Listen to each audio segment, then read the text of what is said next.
come. Peace will come. Peace will come. Let it begin with me. Peace will come. Peace will come. Peace will come. Let it begin with me. Two more times. Peace will come.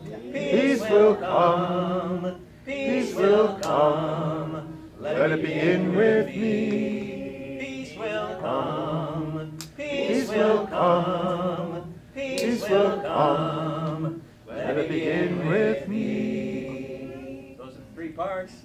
Okay. Maybe sometime later today, if we have the energy and the time, we can try to put them together.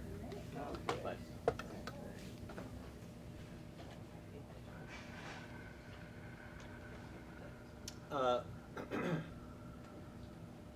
we've had a lot of input and wrestled with some things, none of which are new things for us to wrestle with. But I thought before talking a little bit about the Jonah story, I want to open up a little space and see if there are thoughts, questions that have percolated up at any point, either this morning or from yesterday. Just a little open space to check in and have us hear a little bit from each other about how you're settling in. Really from any of the sessions, from the sessions with Megan and Michael, any of the, so just want to make sure there's nothing brimming that needs to be named or questions that need to be raised. Yes, Brother Shushard. Thank you. I have had a concern about, Black Lives Matter and the focus on the police, because I'm sure we all know that behind police brutality is social brutality, a brutal economic social system. And the beneficiaries of that, the 1%, are only too happy to have the police as scapegoats for their greed, their power, their privilege. And this may be well discussed and well grounded. I don't know. I'm looking at this from a distance. But I see absent from most of the things that I've read the social brutality of the legislators who build the prisons. In California, 10, 20, 30 years in solitary confinement. The legislators, who are by and large from the class of white privilege, and the prosecutors, highly well paid, asking for the most brutal sentences. The judges, and so at the very front line are the police. The police have every right to be terrified. They are going into a militarized society. They are militarized, but we are chock-a-block full with guns. We are what? Chock full of guns. Yes. Any situation they go into, they carry the fear of, the legitimate fear of being shot. So I just want to raise this. How do we, and it's so good that there's a reaction and a response to the police brutality, treating communities as occupied. And you can see it here in Camden. Police cars, sirens are just constant. This is an occupied city. But how is it that the prosecutors and the legislators and the judges are totally invisible? The ones that call for 3 strikes if you're out, and drug laws, and massive imprisonments. But 2 million more people in prison than when I was practicing law not too long ago. 2 million. So I want to raise that concern. Yeah, anybody want to respond?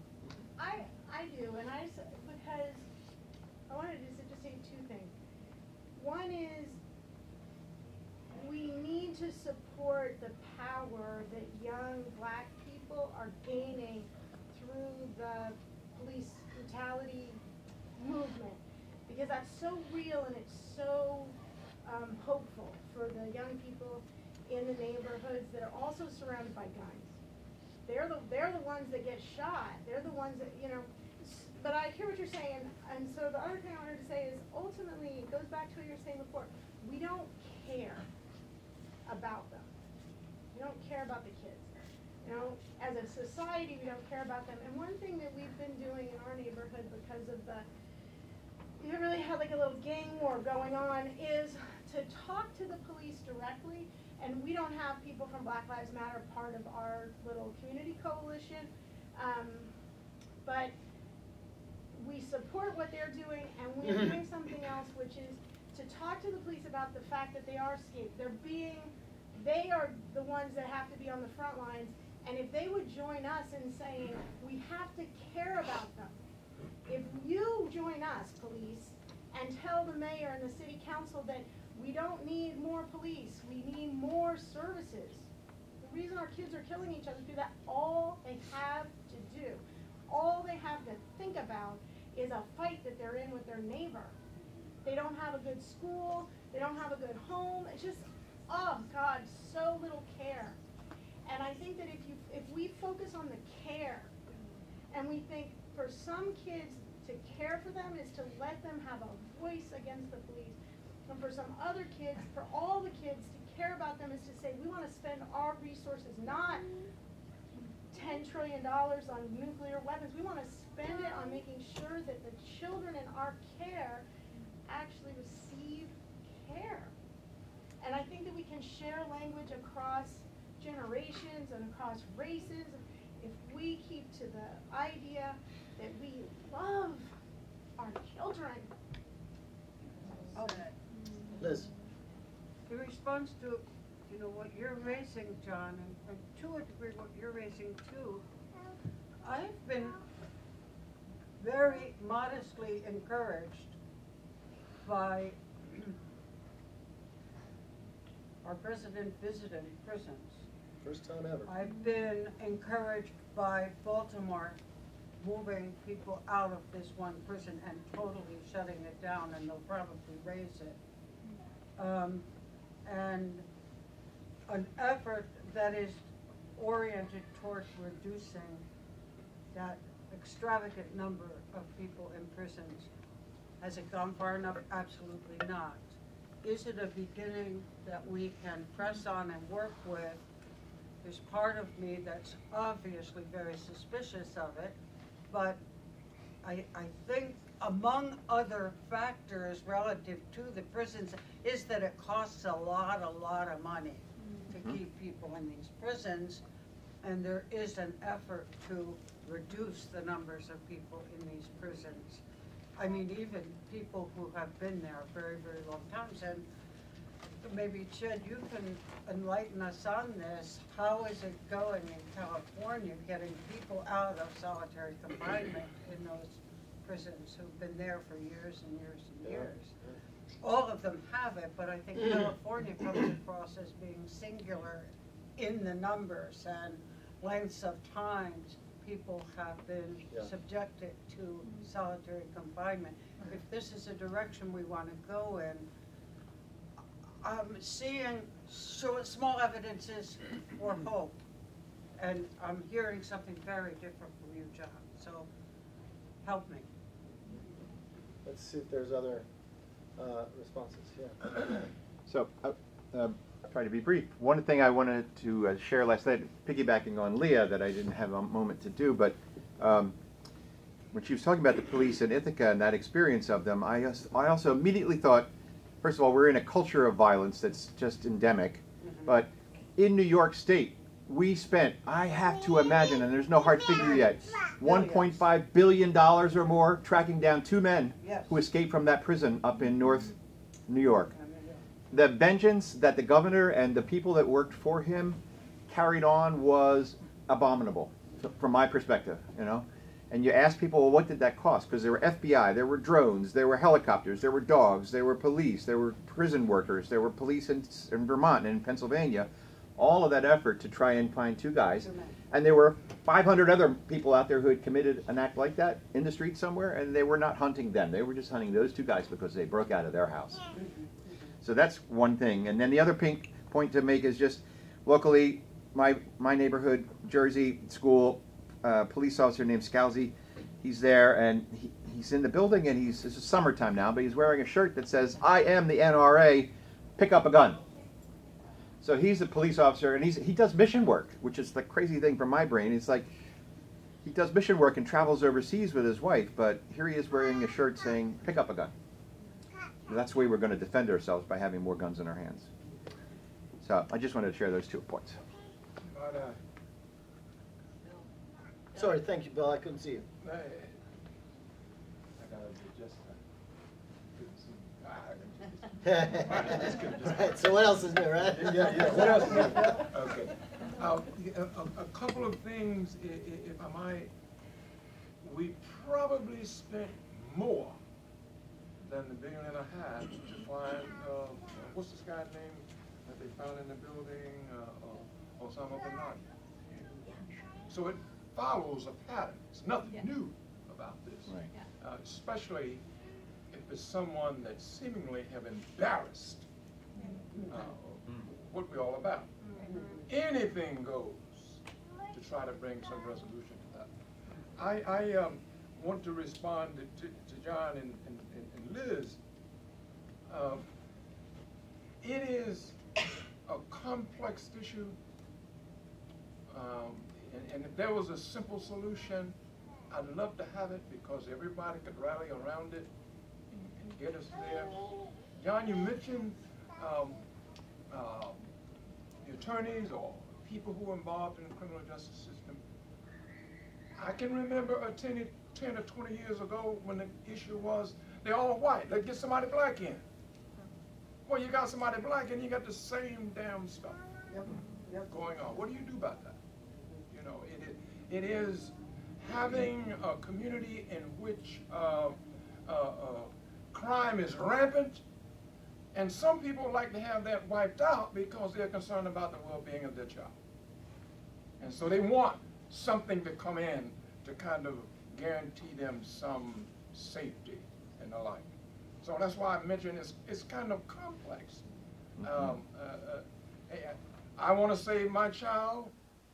I don't want any harm to come to my child. Yet the ultimate issue that seems to be most important, that I think will take us way down the road, no one talks about a job or something, constructive engagement that someone can engage in. Maybe Wilson's work about the world of work, that's not an end all necessarily, but it is and has been for a long time how people actively engage in doing what they deem to be something constructive to do. It allows them to provide for family and dot on a whole litany of things, you know. But today with this new technology, can we guarantee any semblance of that anymore? Is somebody being sacrificed for the future now? Are we not admitting too that we can't take care of everybody? Are we now about the business of willingly sacrificing a bunch of folk openly when we didn't do it before? I mean, Liz is just complex as all get out, you know, and a simple solution I'd love to have. I just don't know what that's going to be. And so when you come back, John, Black Lives Matter, yes, they do. But, hell, that ain't new. That's old. You know, we just might talk about it now, but it's old. You know, so I don't know what we do, or where we go, or how we approach. What is it? I don't know, because it's so complex for me. You know, that I'm unable to come up with a simple solution for it. You know. Now let me put everybody at peace here now. Thank God. Let me put everybody at peace here now. Now, I know that Paul said yesterday, you know, I talked about D.C. and my daughter and the people taking over, and I said to Marge today, all right, what's the alternative? Oh, right, well, what? What's the What's the alternative? alternative? When Paul Magno talked yesterday about his daughter and they were riding downtown and what they appeared to be that things are being taken over by other people. And I asked the question this morning to Marge, what's the answer? That people not move? Okay, when the very people who are moving might want to move to another place? I mean, what's the answer? Rather than just rant and rave about it, what do we do? And does one have the right to make that adjustment from one place to another? Or do they? Or should they? I don't know, Paul. I don't either. Okay, now here we are, two know? do-gooders, Right. and we don't know what the hell to do. But I think Do some good. One Yeah. of my thoughts is, in Washington, as that change is going on, there's a lot of healthy black cultural heritage is getting dissolved and undermined. The new folks who are moving in are oblivious to what's being lost, and the folks who are losing it are completely frustrated because they don't know the answer either. They just get displaced as things change. And, you know, what they, you know, what you can point to for social or cultural heritage gets lost or wiped out. You know, you have to, not too many people know that there's a, you know, that Duke Ellington and Marvin Gaye came out of Washington with generations of fantastic music.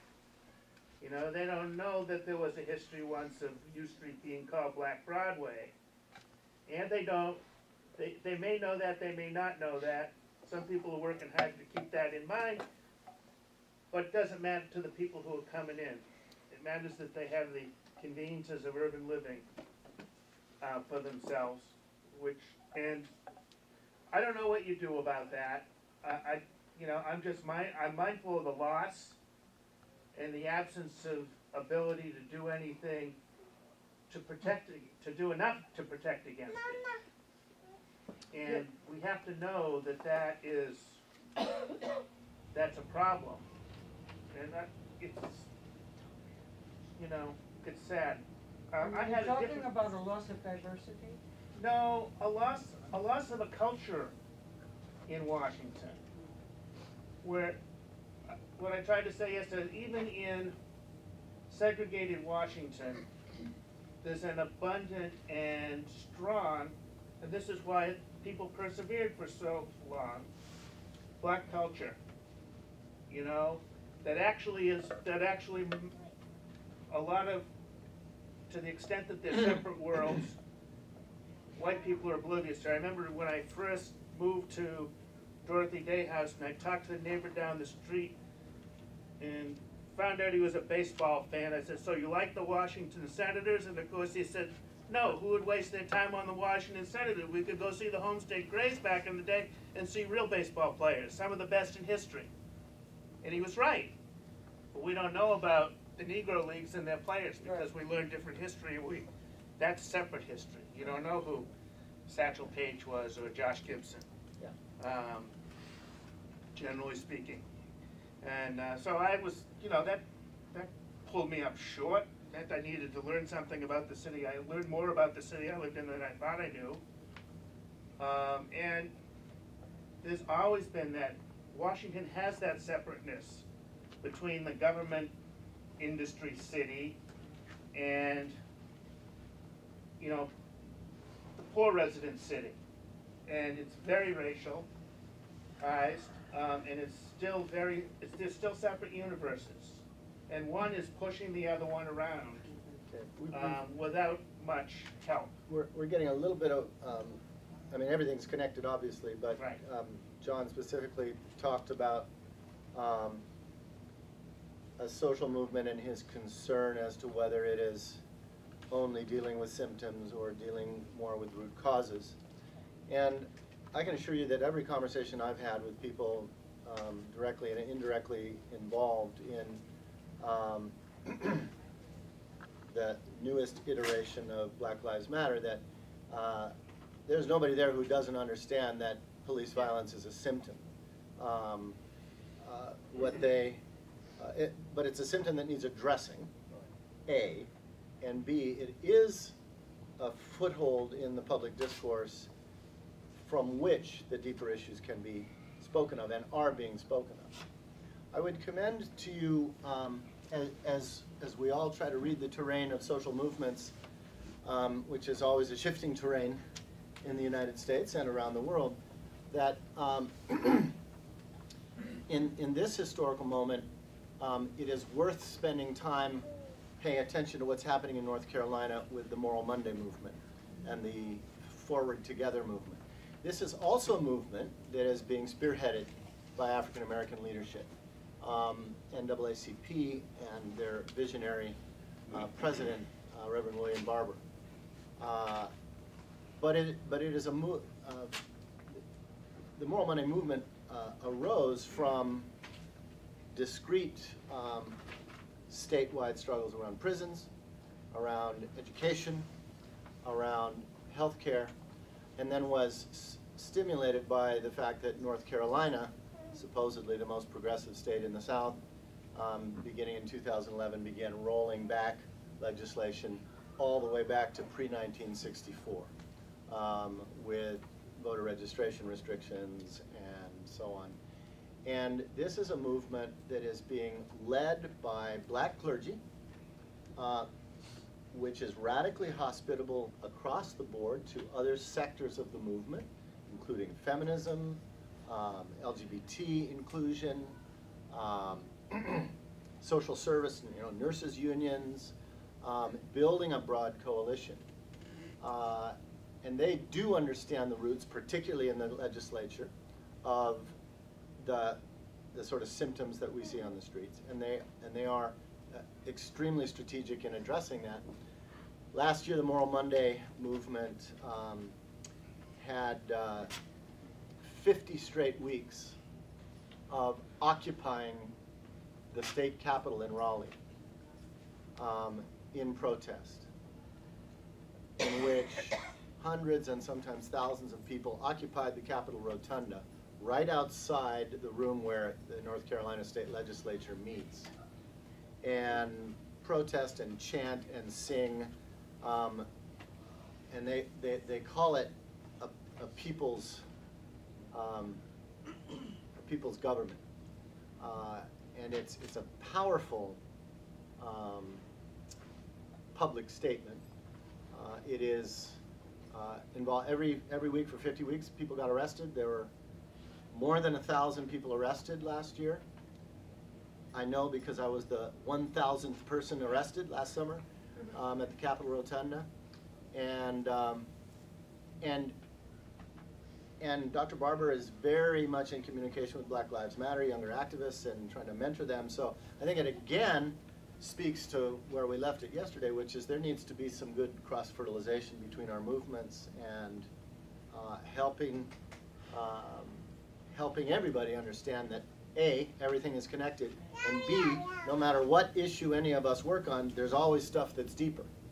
And so we can all go deeper and we can all go broader. And that is both our spiritual and our political discipline. Yes, you wanted to get in. Well, I was going to totally bring up Moral Mondays and that it was completely led by black clergy, but also knowing that it can't just happen just in the Capitol. I mean, they were very strategic in Yes. bringing it out into the different counties and making sure that folks were being trained in the counties around North Carolina, and in particular because of the legislature and the voters' rights just being completely smashed. That's been an area of great concern, and that's why the NAACP is, when their focus in North Carolina with this block from Selma to DC has been on voters' rights. But also with this, thinking about just other kind of systems besides just the legislative, branch, that there is a case now in court around voters' rights that's been brought up to the NAACP in Winston-Salem, North Carolina. And I guess to also think about well, what's been important to me for this movement, besides that it's being led by people of color, is also the kind of openness to kind of strategy and community building that's been taking place too. Reverend Barber has been, you know, great about taking time out to really strategize with other people throughout the South. So there's other, when I think about the intersection that you talked about, Ched, there just seems to be these intersectionalities. Very intentionally. Yeah, very, very intentional. So just something to keep an eye on, that, you know, what the media tells us, you know, according to the politics of spectacle, is happening in Black Lives Matter is not by any means the story. The story is organizing that's going on the ground in a lot of different sectors, and it's very, very hopeful. It's very constructive, as well as protest-oriented. So I'm sure of that. I don't want to be misunderstood as a critique of Black Lives Matter. I support that. yeah, Totally, and it must happen. Yeah. And it has all of these seeds of going further. But it's always a concern when it's manipulated into a polarization issue. sure. And that's how we are neutralized, by being set against one another. So we now have a huge Blue Lives Matter movement. And you can see they're setting it up. They're setting the stage. There will be scapegoating. The system will be prevailing. Yep. And Bill, I'm happy this morning that I am able to give you the total solutions. It's pretty simple. We'll start with prison abolition, and we'll then copy Canada, New Zealand, England, and get rid of the guns. Now this is an interesting intersection that you bring up, and we'll go for about 5 more minutes on this, and then we'll come back to our final reflection. That in the 1990s, the predominantly white peace movement in this country, in an earlier iteration of the rash of inner-city killings and shootings, began to experiment with trying to build coalitions with local anti-gun violence activists. And one of the places this happened most robustly was Detroit, but also happened in Louisville, and probably a lot of other places I'm not too sure about. But this was a really interesting experiment in which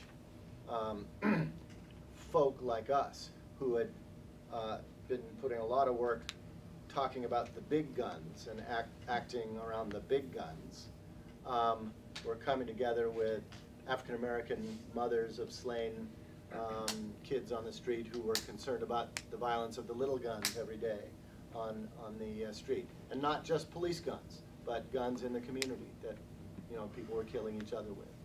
And you know, some of you were involved in some of those experiments and still are. Philadelphia is a place where there's been a significant movement. Shay, maybe you could say a word just about some of the work that's been done here on gun violence and how that's tried to build some of those coalitions, and not always successfully.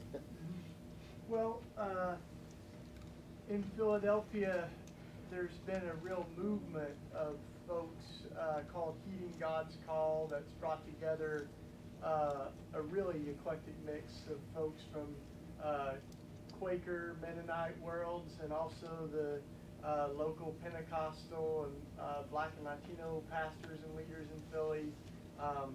And we have done some pretty powerful witnesses in public spaces to vigils on Good Friday outside of the gun shops. We've had some real success in doing pray-ins and closing down two of the biggest gun shops in Philly with over 200 guns tracked back to them used in violent crimes were closed down. And we've also done swords to plowshares kind of gun transformations in public spaces. One that my friend Derek did at the National Cathedral, but we've done several in Philly where we've had police chiefs and victims of gun violence and activists come together to beat on the guns and melt them down in a forge. So those have all been, but I think like the connection that I see that's really exciting is what you're saying, is connecting what's happening with violence around the world. And so Ferguson activists, several of us have been to Ferguson a few times, but then the Ferguson activists went to Palestine, and I think seeing that fertilization happening, to me it looks like it's happening really naturally, and realizing that you know, these are the same tears and people are bleeding the same blood,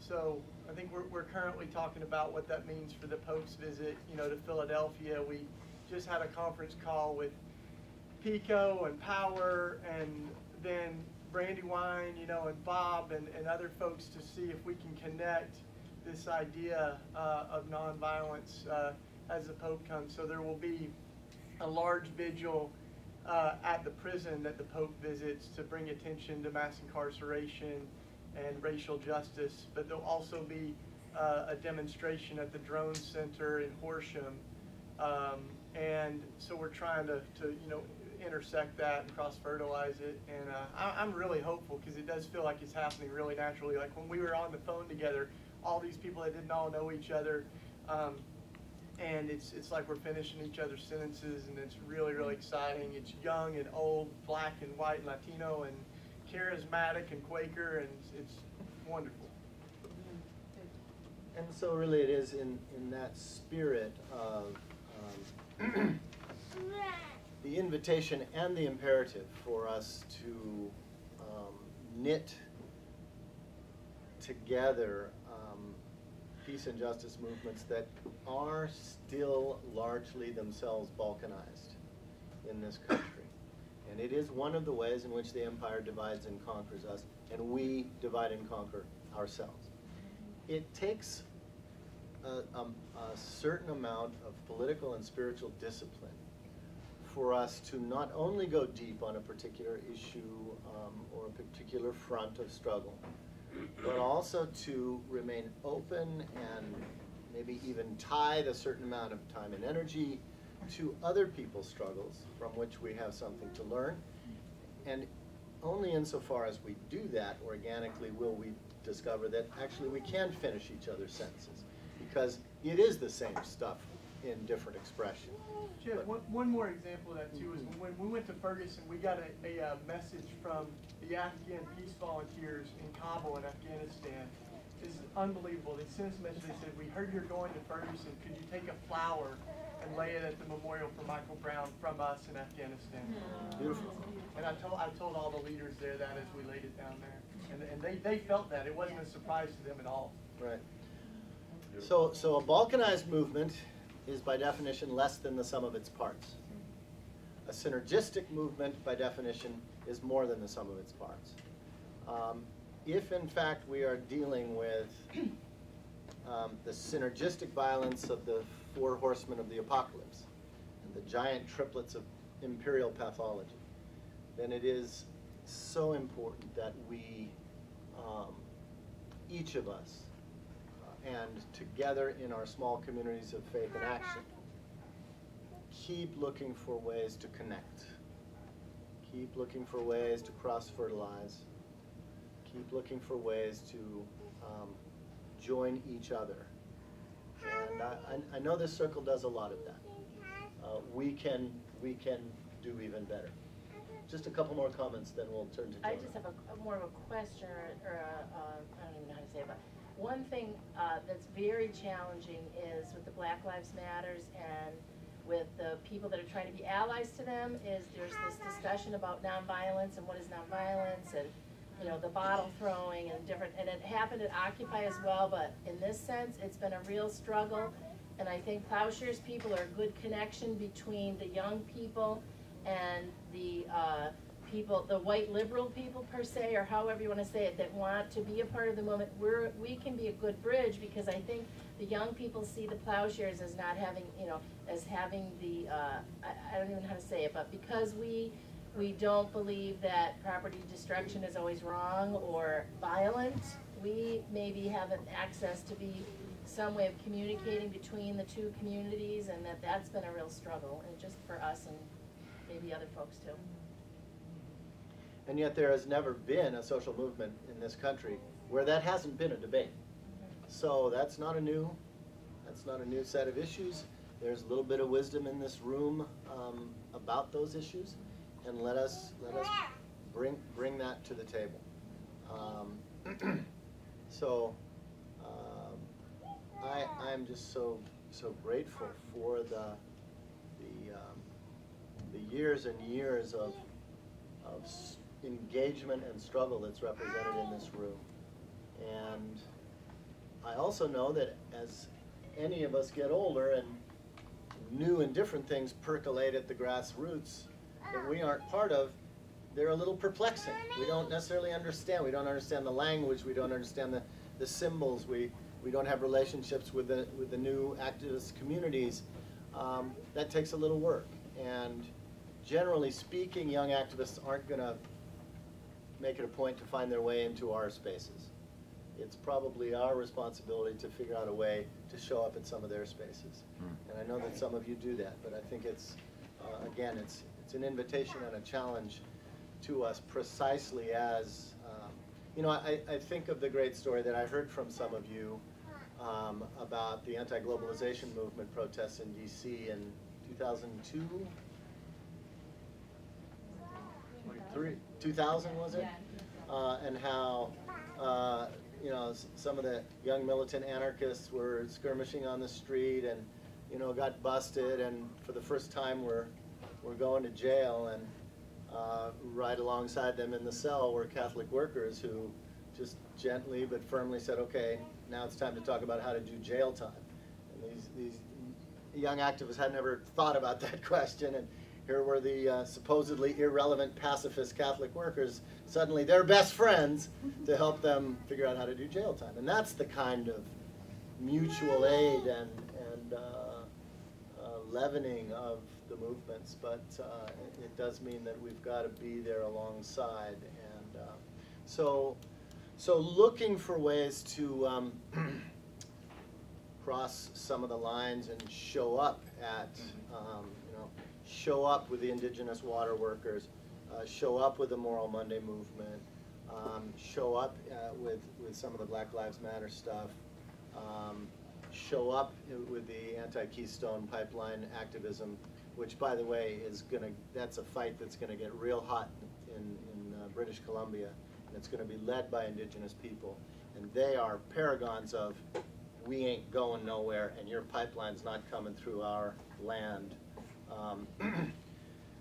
So it's a constant relearning of the shifting terrain of social movements, and let us be mobile there. Yes, Liz. Just, Baltimore has, of course, we've dealt with the same kind of stuff, except that in Baltimore, the mayor's black, the chief police is black, and so many of the practitioners, the lawyers, the judges, they're black. It's a black city by and large. And we still can't kind of shovel our way through it all.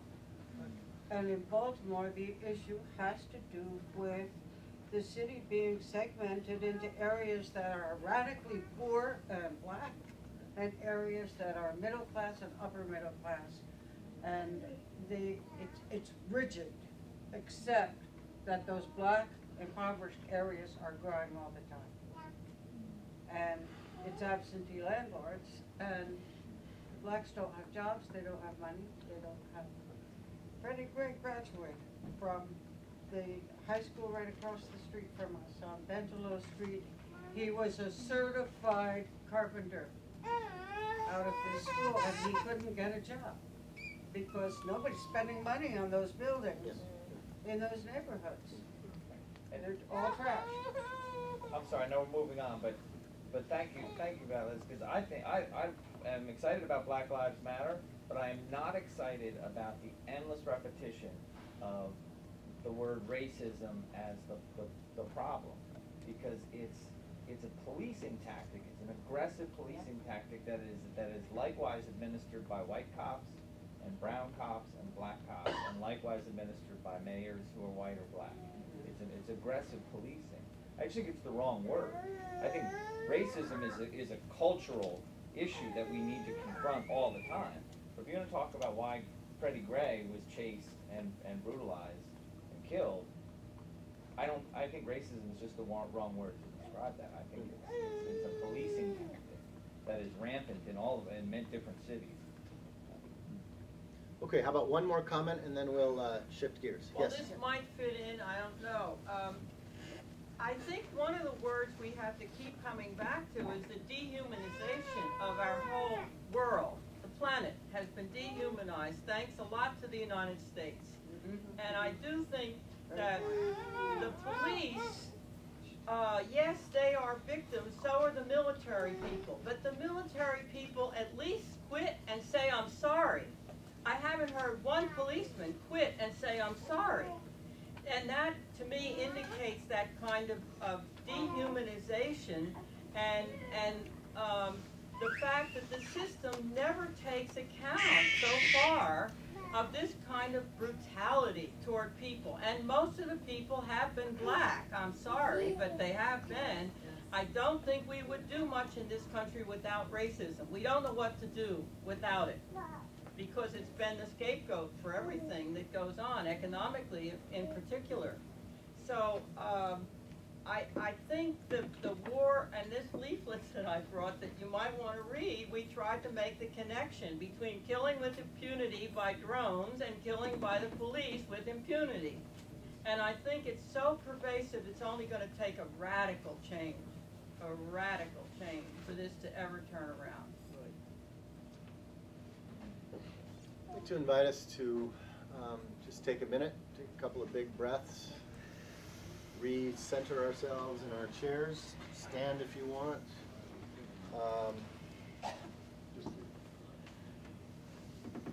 And just let these questions settle or unsettle.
Seems a good thing in the midst of these difficult questions and conundra,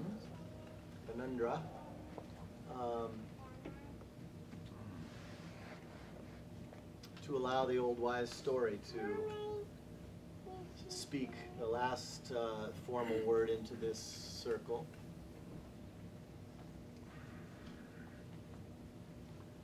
And Bill just left when I was about to call on him. He's back. Bill. Yes. What is it? Good timing, brother. You're paying the bill. Good luck. Bill, as the result of multiple scoldings over the years, now faithfully brings his Bible. Who else brought their Bible? To these, Let's talk. Okay, see. yeah.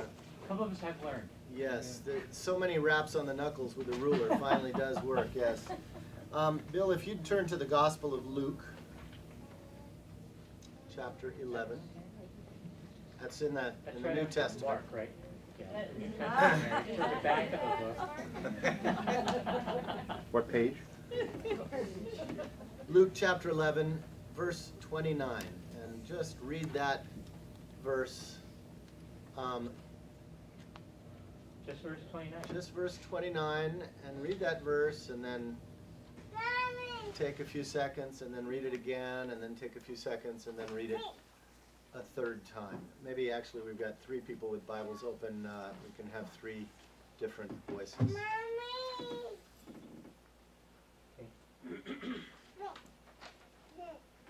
While still more people gathered in the crowd, Jesus said to them, "This generation is an evil generation.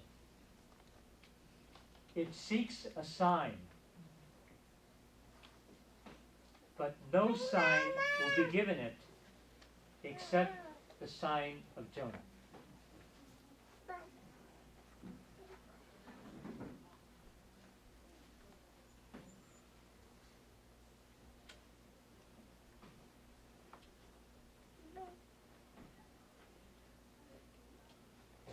When the crowds were increasing, he began to say, "This generation is an evil generation.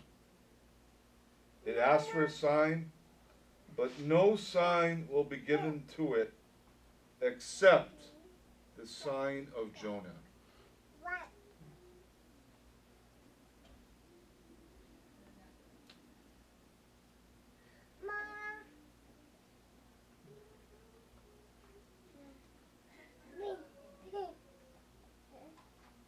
While still more people gathered in the crowd, he said to them,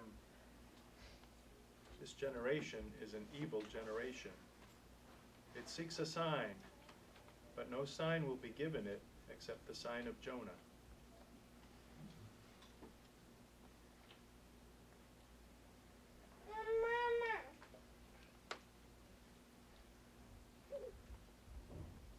Now it, from one perspective, feels like the height of presumption to come into this circle and talk about Jonah. And I pray that you receive it not as presumption, but in fact how I intend it, which is in fact as a deepest form of paying homage.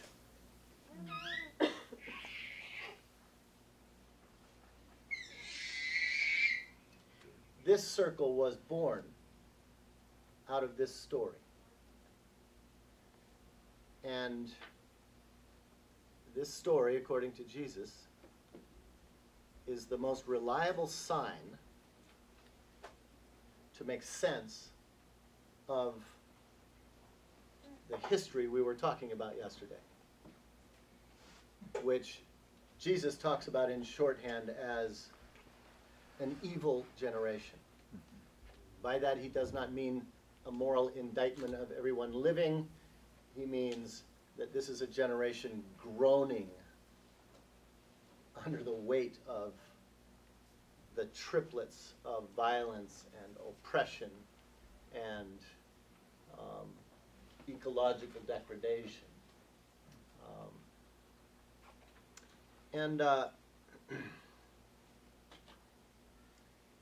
There's so much, obviously, that could be said about Jonah, but the question Jesus leaves us with is, what the hell does he mean by the sign of Jonah? Jesus has a way of talking in this manner. It leaves you kind of scratching your head.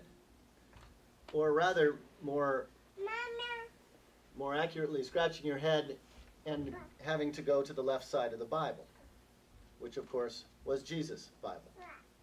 These were stories not only that Jesus knew, but that Jesus bet his life on, to use Clarence Jordan's great term. Metaphor for faith, something you bet your life on. As I was wrestling with this with not a small degree of trepidation, coming into Jonah's circle, I received a manuscript, an unsolicited manuscript from some dude in Birmingham, UK. Now, one of the curses of being a writer with some degree of exposure is that people send you stuff and want you to read it, which is great.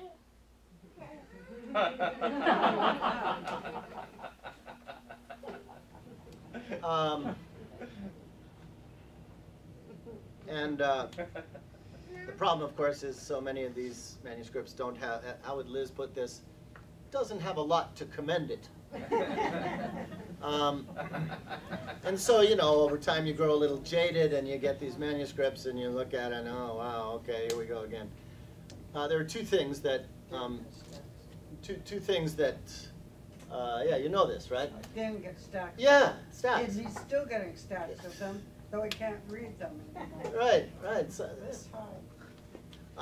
there are two things that got my attention. One was this is a very short manuscript, 60 pages. That's a pamphlet.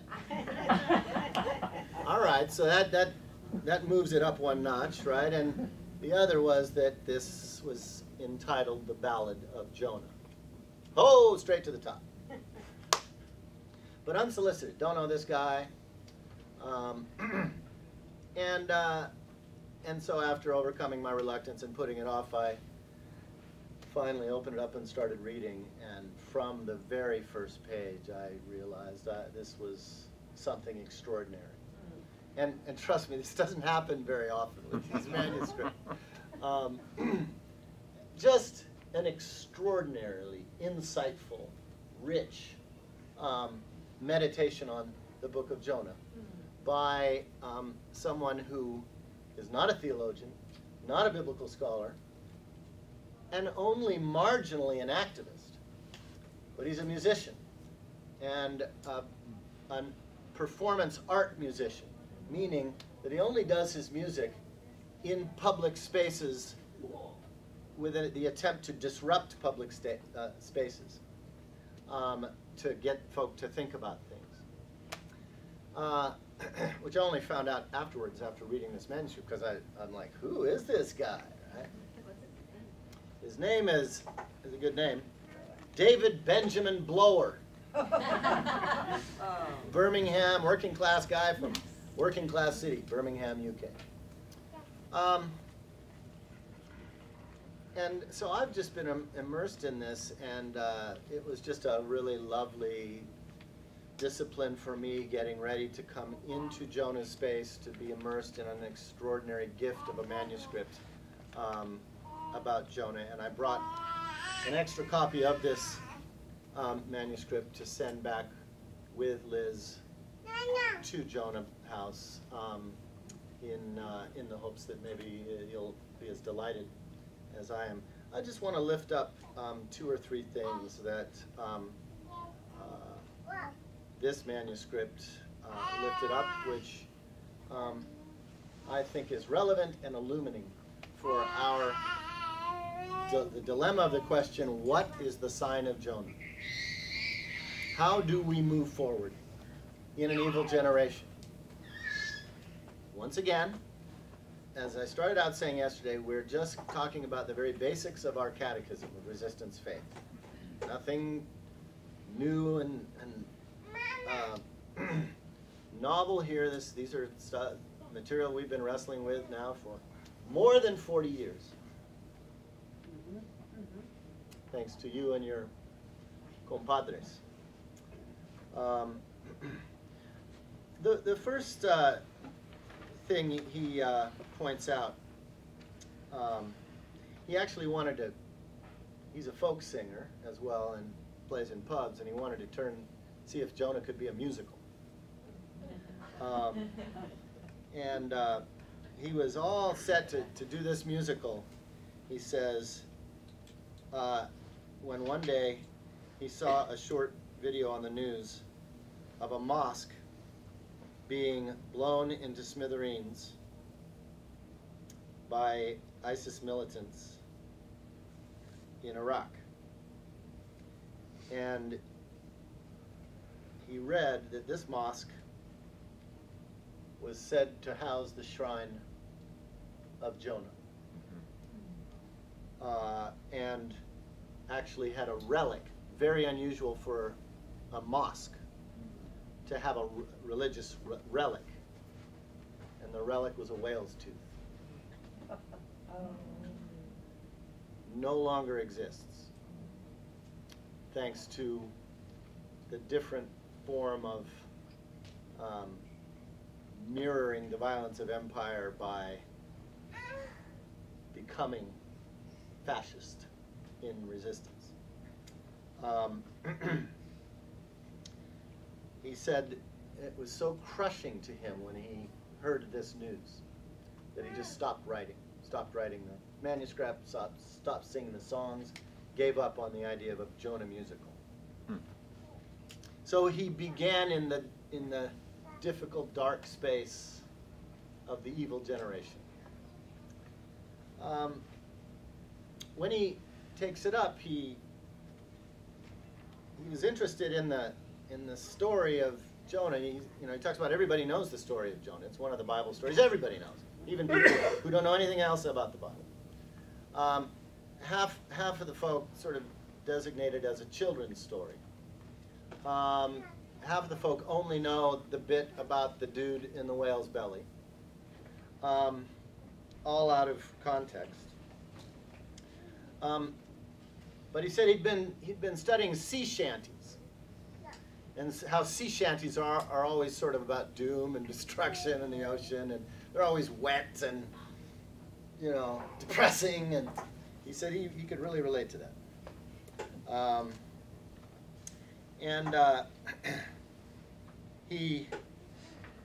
The first chapter of this book is a meditation on the person being swallowed by the whale, or the great fish. And he does a bit of a Jungian thing. Carl Jung, he says, taught us that human beings divide the cosmos into the bright day of world and the dark night peopled with fabulous monsters. And another way that we can read that definition is above the water, below the water. So that when Jonah goes down, down, down, and then is swallowed by a great fish, he is doubly descending into the dark night of the soul.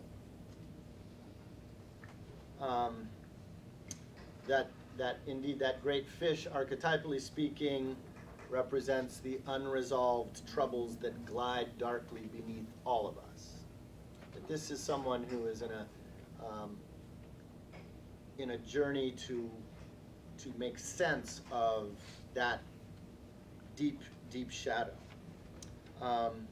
After all, writes David Benjamin Blower, a book about a man who runs from his issues, right, because Jonah is heading in the opposite direction than what he's supposed to head in, is a man who's running from his issues. Ever felt like that? Anybody? Hello? Running from one's issues is part of this work. Sure. Who ends up confronting those issues on his knees in the warm, wet hell of a monster's belly. He undergoes a night sea journey, a dark night of the soul. And it is what thought... was that expression, the what? Night sea? The night sea journey, the dark night of the soul. And it is thought by some that all of us must either take this kind of journey and be changed by it, or else live the rest of our lives bolstering against those issues. That is, fleeing from them. I believe that to be true both personally and politically. So this really resonates with me. And he actually, he talks about Jonah as a rather depressed character, but he points out some really amazing stuff that you go, yeah. The safest place in the whole book of Jonah is when he's in the belly of that whale. That's where he actually rejoices, and he sings a psalm of gratitude, rather counterintuitive. Blower also points out a bizarre detail of the Hebrew text here. In the belly of the beast, the Hebrew for great fish switches from masculine to feminine. And of course, you know where you go from there. The belly now turns into a womb, and now we're talking about when you are spit out of that fish, you are being born again. And he talks about the lessons of humiliation and of confronting the shadow side. And I want to keep emphasizing this personally and politically. We flee from certain inner demons personally all the time. And we wreak a whole great destruction on our communities because we're not facing it. And then as an entire culture, we are part of this flight from the big public demons. So this is, no pun intended, deep stuff. And that's, I thought, a very helpful first point that he makes, that this is a story about someone in personal and political flight from his vocation, who has to confront all of that in the darkest night of the soul. And wouldn't that be nice if the story ended there? Which brings us to the second point that Blower makes. And he makes some great hermeneutical points about the way in which Christians tend to read the book of Jonah. They say, typical Christian trivialization of Jonah is that Jonah didn't want to go to Nineveh because Jonah was a Jew and Jews hate Gentiles. And Blower points out, well, that's odd, because if Jonah hated Gentiles and didn't want the blessing of God that was reserved for Jews to also obtain to Gentiles, then it's an odd thing for him to do, to leave Jewish territory and head west into nothing but Gentile territory, and to get on a boat full of Gentiles with whom he becomes good friends and who actually don't want him to jump overboard. That's a very strange thing for somebody who supposedly... No, he says that's Christian anti-Semitic racism. He said this is a book about somebody trying to come to terms with a vocation that they're fighting. But then he points out that any reader of the book of Jonah has to ask him or herself, why was Jonah in flight? Right? And you all know the story. I think we can safely assume everybody knows the story of Jonah, that he's called from the very first verse to go to Nineveh to preach repentance, to get empire to turn around. And what Jonah does is turns around and heads in the opposite direction. He flees to Tarshish, which most people in antiquity think represented Spain, the westernmost part of the known world. He is getting the hell out of Dodge in the opposite direction of Nineveh. Nineveh would have been northeast, and he went to the southwest. No, it's not because he didn't like foreigners. For all the ingenious suggestions, writes Blower, that have been made and asserted over 2 millennia, a brief sketch of the people of Nineveh will suggest the obvious explanation why Jonah went in the opposite direction.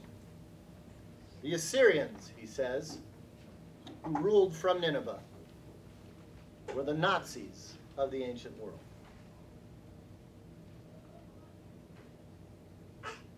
They were, and still are, legendary for their fetishized brutality, which expressed itself in the very worst that the darkened imagination could think of. They constructed lavish towers out of the severed heads of their enemies. They would make spectacles of screaming terror by publicly skinning people alive. They would leave people impaled through orifices by lubricating stakes pushed in far enough to upset internal organs without causing an overly hurried death. They would bury people up to their necks and allow their bodies to decompose in their own filth while they still lived. All documented in the literature of antiquity.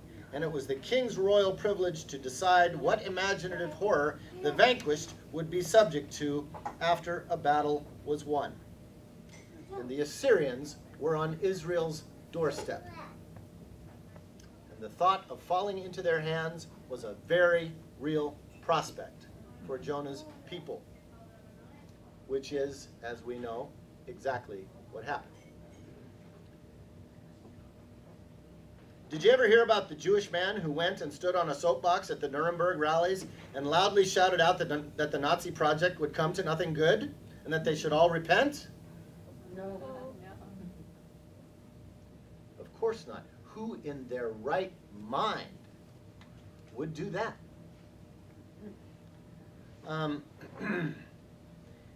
And it's extraordinary, writes Blower, not only that this fable tells the story of a Jewish prophet who does eventually exactly that, but that indeed a story about that would survive in the Hebrew canon. Mm. Why in the world would one go not just to one's abstract enemy, but to the Nazis?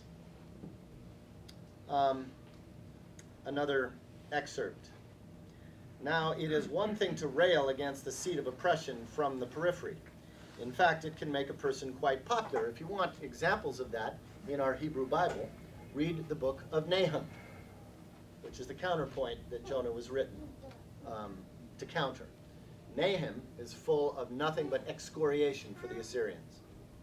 Nahum just longed for the day when the Assyrians would be crushed and burned and destroyed because they were Nazis, and there's no redemption for Nazis. And let's face it, folks, there's plenty of reason to feel that sort of sentiment in the teeth of actual oppression.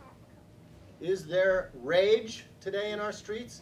Better believe it. Is it justified? Better believe it. Is there rage in Palestine, in Afghanistan, and Western Africa? Yeah, rage is real and it's justified. Jonah, on the other hand, is given a different task. Go to Nineveh, the great city, and cry against it, for their wickedness is to come up before me. Elsewhere in this book, Blower talks about, historically speaking, Nineveh could be considered the first actual bona fide empire, in this sense, that it was an empire that not only absorbed peoples into its expanding boundaries, but required people to become like Assyrians. So it was not only conquering, but it was colonizing, right? And it was the first genuinely conquering and colonizing force. It was the original empire. And it is understood as that in the Bible. If you go back to Genesis 10 and the genealogy of empires that leads up to the Tower of Babel story, all the empires come from Nimrod, that hunter-predator builder. On the honor roll is Nineveh. It was a notorious imperial presence, even in the memory of antiquity. No wonder that Jonah boards a boat in the opposite direction. As far as you could possibly get from the viral horror emanating from real people in real time. I expect that if Jonah had any notion that there was anything across the Atlantic besides the end of the world, he would have gotten into another boat and kept going, even if he had to paddle all the way himself. Some great turns of phrase in this book. Now, I had always imagined, he writes, that from hearing the story as a child, that the city of Nineveh was on the coast, and that when Jonah's slobbered and half-digested frame flopped out of the fish's mouth into the sand, that he picked himself up, walked up the beach through the gates of the wicked city. I expect that it's because it takes a chapter for him to get out to sea, and a chapter for the whale to bring him back. But then the next chapter just picks up the story when he enters the city. However, Nineveh is, or was, in northern Iraq, 400 miles from the coast. As I judge, looking at a map and measuring with my finger, there's no chance of jumping enthusiastically from one jaw-dropping miracle to the next. Rather, there was a very long walk to hell. During which, right, he's just gotten out of the belly of the beast, and now he's got to walk 400 miles across burning desert during which every terrifying possibility might present itself to a desperate man's mind. Mhm. As Jonah lay there, vomited up on the beach, did he feel saved or did he feel doomed?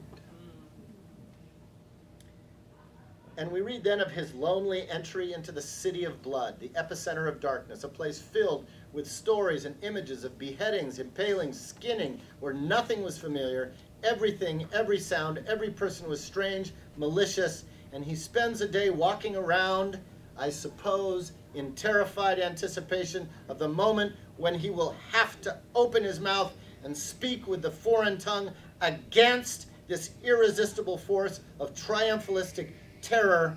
There is no promise given in the story that he would not end up being burned or mangled or buried alive, and I should think it would be difficult to imagine any other possible outcome.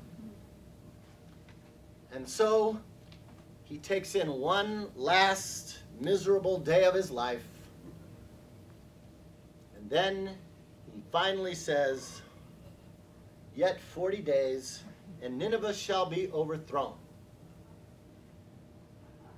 and sits down and waits for his throat to be cut. It's a good reading of Jonah. The third beautiful thing I gleaned from this reading of Jonah was the fact that the real implausible piece of this tale, right? Modern people read about the fish and the whale and they're like, how incredible, how unlikely. No, that's not the unlikely thing. The first unlikely thing is that a Jewish prophet would go to Nineveh, alone and unarmed. And then the second unlikely thing, and I believe it to be part of the political cartoon of Jonah, is that actually what happens is that Nineveh does turn around. And I wonder if that was the deep and mysterious hope that called to you all. The unlikely prospect. It was a piece of sculpture Dan gave us, done by 2 Latin American artists, that they sold, that they would hope to make it here in this country, and they couldn't. So the folks at the Episcopal Cathedral in New York City bought these sculptures and got the money to go back to Latin America. And the statues, these absolutely beautiful sculptures, were on top of the choir boys' lockers. And Jim Forrest was looking for homes for them. And he gave some of them to Dan, and Dan gave us Jonah when we left to go down to Baltimore. And we put it on the mantelpiece. And there it sat for 3 weeks. And then the question came up, we need to have a checking account for this house. In whose name are we going to open it? And no one wanted it opened in their name. So John Bach said, I have 2 suggestions. I have, first of all, a suggestion that we get a name for our community and that we open the checking account in that name. And I further suggest we take him as a mascot and call it Jonah House. All the meanings tumbled on top of it. Awesome. The sculpture is still there. It's a wonderful piece.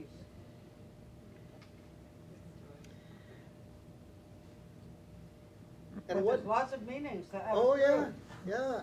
And what makes this story such a curious counterpoint to Zephaniah and Nahum is that not only is the divine assignment not to eliminate the adversary, but to turn them around. A call so terrible, Benjamin Blower acknowledges, that even when the story's curtain falls, the protagonist still cannot accept it. Even more extraordinary than that is the ability of this story to imagine that the empire actually would turn around. the portrait of King Sennacherib, think Hitler, in sackcloth. That's a political cartoon. And it's part of the genius of Jewish tale-telling, that they will first make fun of themselves, story of Jonah, and then they'll make fun of the enemy. But all for the point of trying to tell a very, very important, to drive home a very important point. This kind of humor, by the way, indeed satire, is unique in the literature of antiquity. What it underlines is the fact that if humanity is to survive, then and now, empire must be turned around.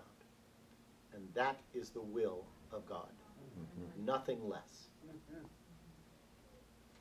Private conversion of the heart will not do alone.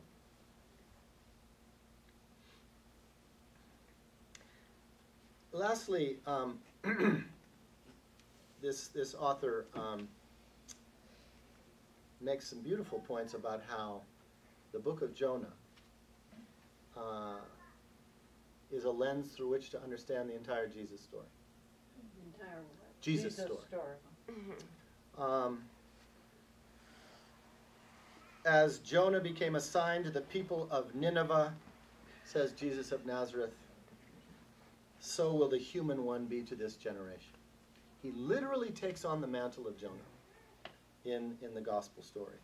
As Blower puts it, I can't think of any person or character in history or fiction who seems so completely bent on Jonaic practice. That is, the entire mission of Jesus is understood through the lens of this obscure Hebrew fable about the struggle to get the courage and the conviction to confront empire in order to turn it around. The whole first half of the book of Jonah is about Jonah trying to get to Nineveh. He takes the long way. The whole first half of the gospel is about Jesus making up his mind to, as Luke puts it, turn his face toward Jerusalem and confront the great city. It's also true that both stories end up at a tree. Remember, after Nineveh repents, Jonah is sitting under the broom tree. Silent. The book ends in prophetic silence. Like, are you fucking kidding me? I mean, talk about brilliant Jewish humorous wisdom. All of this energy to try to embrace the prophetic vocation, but I don't really care about these people.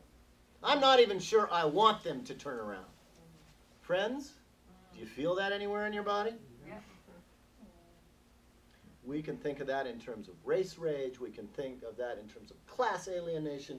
We can, sure enough, think of that in terms of psychological enemy toward empire. Do we really even want this thing to turn around? Or can we even imagine it turning around? Or is this just sort of an exercise in obligation? The tree, of course, that the gospel ends at is the difference. And that is the tree of what Blower calls the great interruption.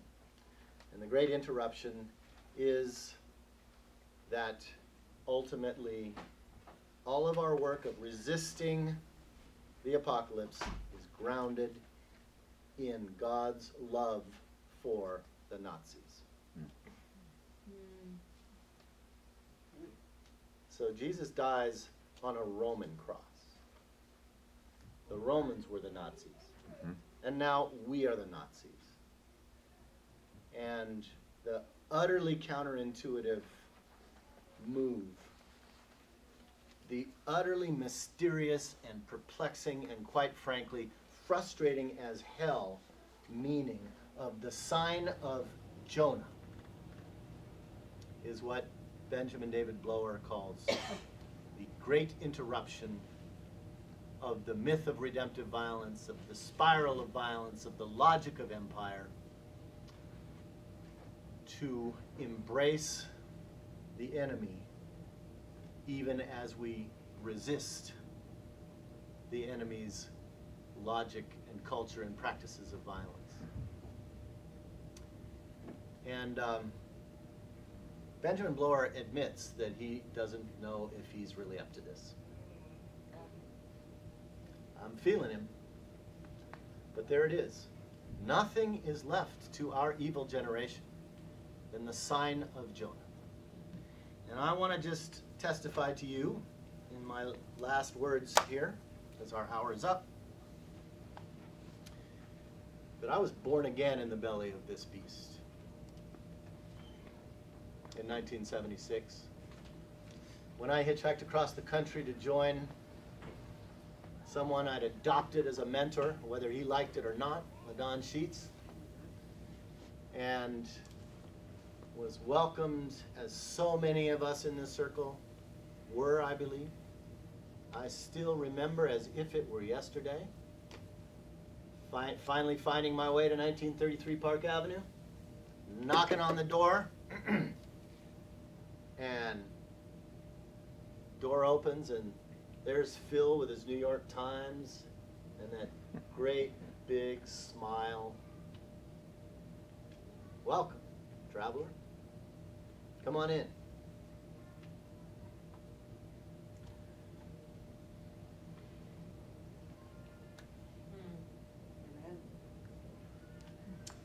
I was reborn in that belly. And of course that belly wasn't just 1933 Park Avenue.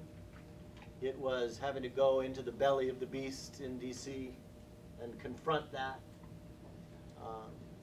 That's big doings for a California kid. These people are crazy over here. And still I labor under the sign of Jonah. And I believe this circle does the same. But here we are, Art. In my case, 40 years later. Shushard and I are about to celebrate our 40th anniversary of being reborn under the sign of Jonah. And every day we get up to do our work, friends, and every action we plan, and every retreat we hold, we have to reaffirm that baptism, reaffirm that vocation of ever being reborn again and again under the sign of Jonah, because it is the only sign given to our generation. May we embrace it. And I would like to just invite us to stand. And I would like to invite Mother Jonah to just say a prayer for us that we may ever live in to our baptism, our rebirth, under and into the sign of Jonah. Liz, would you do that?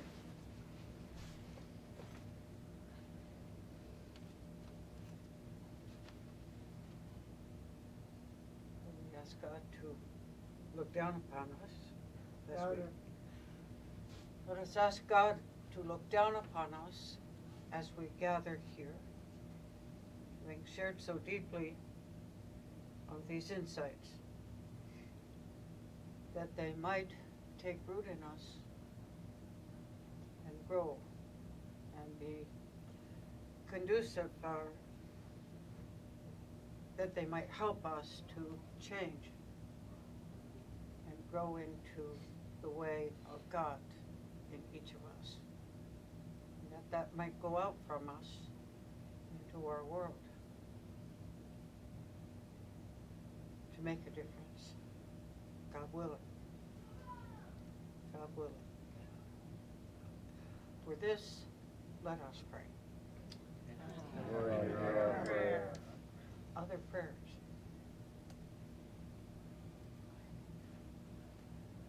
And we certainly want to pray for Megan and Michael and Gregory and the judges and the prosecutors and the community that surrounds them. With this, let us pray. Lord, hear our prayer. To say a prayer for all of the spiritual giants that have brought us to where we are. Phil and Jerry Berrigan and Elmer Moss and Ann Montgomery and Peter Chuck DeMott. Mathai, Peter DeMott, so many, Martin Luther King, so many giants that God gave to us. And may we get a portion of their spirit, and as we pray. Lord, hear our prayer. But let's name LaDon in that too, because he was so influential for so many of us. Who else? Larry Roosevelt. Yes. Amen. Mahatma Gandhi.